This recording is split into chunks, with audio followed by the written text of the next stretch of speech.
Aspose.PSD merger application was designed for merging of your PSD files. First, you need to upload a range of files to the input field. You can do this either by clicking the input field or by dragging and dropping the files. Uploading may take a while depending on your input file sizes. After uploading completes, you may select from overlay, horizontal, or vertical merge options.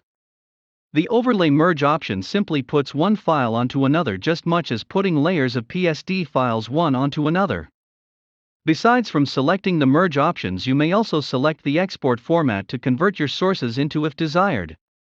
The other merging options are horizontal or vertical merge options. The resulting files will be positioned according to those options. Please note that this is just a demo showing a subset of features that Aspose.PSD is capable to perform.